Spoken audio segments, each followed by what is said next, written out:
Hello and welcome. My name's Rebecca and today I'm going to be showing you my berry patch conversion. I'm going to be making room for these new strawberry plants that I got. There was 6 plants for $8. So my garden is built on top of this retaining wall. It's all rock and it had no soil. I'm going to be using cardboard to bridge the gap between 2 stones on the outside edge of the retaining wall. This is going to allow me to extend the garden bed all the way to the edge, giving me more room to grow my plants. So I've put my berry patch in the shade. This is the only shaded spot in my garden, and it's shaded by a massive mulberry tree. The mulberry tree was already there when we moved in, and it is gigantic, and somehow it's managed to grow in next to no soil. There is hardly any soil there. And then the tap roots come all the way down onto the second layer. You can see a small one here, and then there's a bigger one as I dig down. These tap roots suck all the moisture out of the soil in this space, but at the moment I just water it more regularly. So the first thing I do is lay the cardboard down to bridge the gap between the 2 stones. Next, I add a layer of sugarcane mulch on top of that. I'm going to leave a couple of inches around the outside edge, and this is going to be the border of the bed. I then start placing my soil on. This soil is tomato and vegetable growing mix. It holds a lot of moisture, which I thought would be perfect for this bed. I'm also using this very cheap potting mix. It's only $3 a bag, and I'm not worried about using a lower quality potting mix because I have vermicompost. I don't have any at the moment spare, but I'm going to be top dressing once I've finished planting. As I'm spreading out the soil, I sort of make a bit of a barrier with my hand and my arm so that the soil kind of sits up a couple of inches, and I just pack it down into a big square that is a couple of inches above the ground, and I do it all the way to the edge. I leave about 2 inches at the edge, and then I water all that in and I pack it again. You can press it all down, nothing bad's going to happen. And then I put sugarcane mulch around that, and that's your barrier that's going to keep the soil in.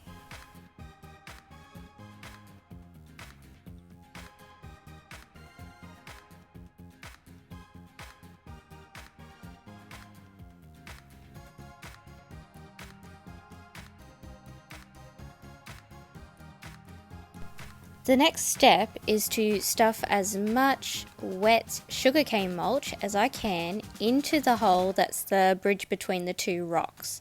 So I make sure it's really wet and I pack it in there as hard as I can, and that helps to support the top of the cardboard there.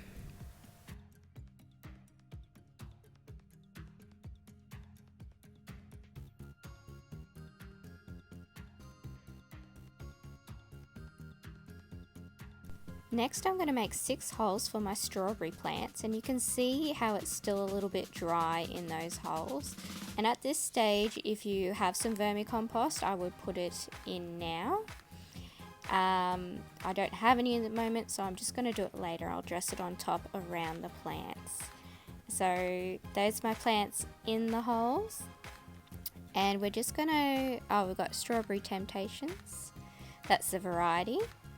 And we're just going to press them in and put the soil around them, and you've got to make sure that you do not bury the crown.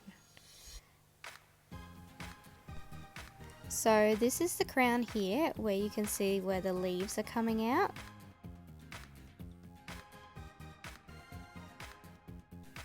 Just bring the soil up to the edge there and press it down like I am. You can press it down nice and firm because I like to start getting their roots in there and feel nice and secure.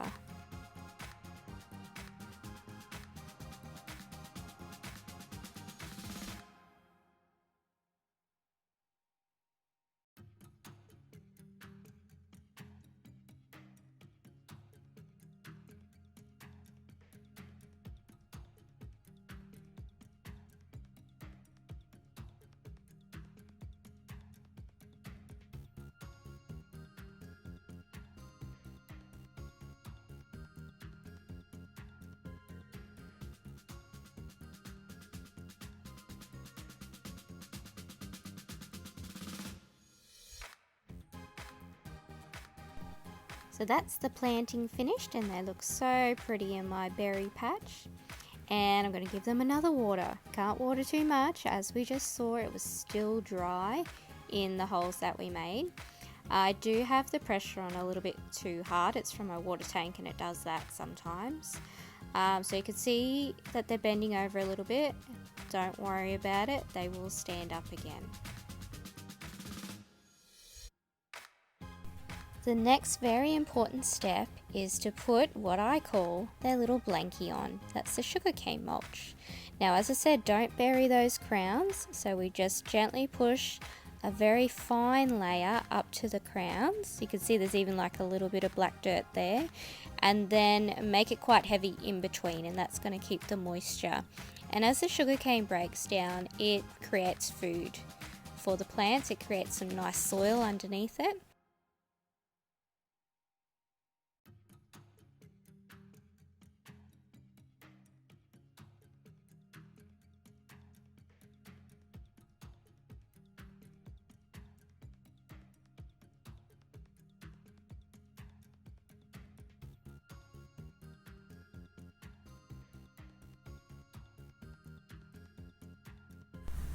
So this is the finished new bed, and there's a before of what we had, and you can see how it just really extends the bed out, so we have so much more growing room.